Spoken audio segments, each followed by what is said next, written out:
Masuri, cerita legenda di Pulau Langkawi yang tidak pernah lekang di zaman.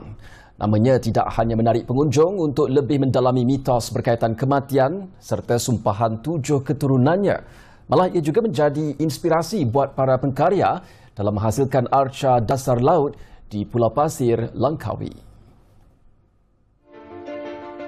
Pensyarah di Universiti Pendidikan Sultan Idris, Dr. Zainuddin Abidin Hazir alias Abdul Rashid, salah seorang daripada 9 pengkarya terlibat dalam projek Arca Dasar Laut berkata, telah mengambil inspirasi daripada babak pelbagai dalam legenda cerita kehidupan Masuri.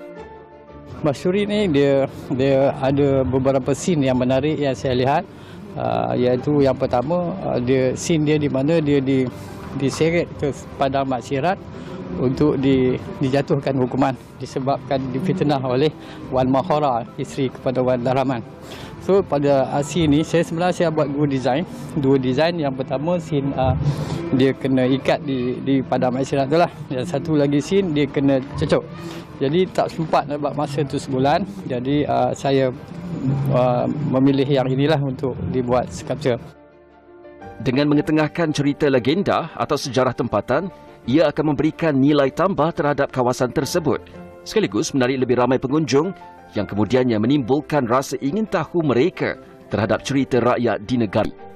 Menyentuh soal reka bentuk arca beliau, Dr. Zainuddin menjelaskan telah mengambil kira pelbagai aspek dalam memastikan karyanya boleh diterima segenap masyarakat.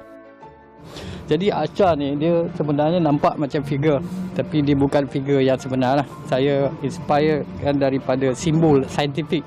Kalau kita tengok international punya simbol tu kan dia ada bulat dan ada arrow, ada anak panah untuk yang perempuan dan ada yang cross untuk lelaki-lelaki, betul? Okey, itu dia punya subject matter untuk saya ketengahkan sebagai figure. Jadi sebab apa saya buat benda tu? Sebab kita tak nak buat figure yang betul lah. Kalau tengok sini pun dia tak ada kaki, tak ada kepala dia pun dia terbulat. So ini salah satu pendekatan saya untuk tak nak menjadikan isu keagamaan dalam saya punya karya. Bagi menyahut cabaran penghasilan karya yang juga menjaga alam sekitar serta hidupan laut, arca ini dibina menggunakan wire jenis R6 dan Y10 selain simen konkrit, latex, rod besi, fiberglass dan silikon. Karya yang diberi nama Hukuman ini juga dibahagikan kepada 3 bahagian dengan setiap bahagian difokuskan untuk habitat hidupan laut yang pelbagai. Kemudian makna karya ini akan diselesaikan oleh alam. Nanti bila kita deploy ke dalam laut, dia akan tumbuh dengan pelbagai-bagai hidupan lah. Jadi dia structure ni dia tak siap di atas. Dia cantik dia nanti mungkin dalam 5-6 tahun nanti kita boleh nampak dia punya finish product dia.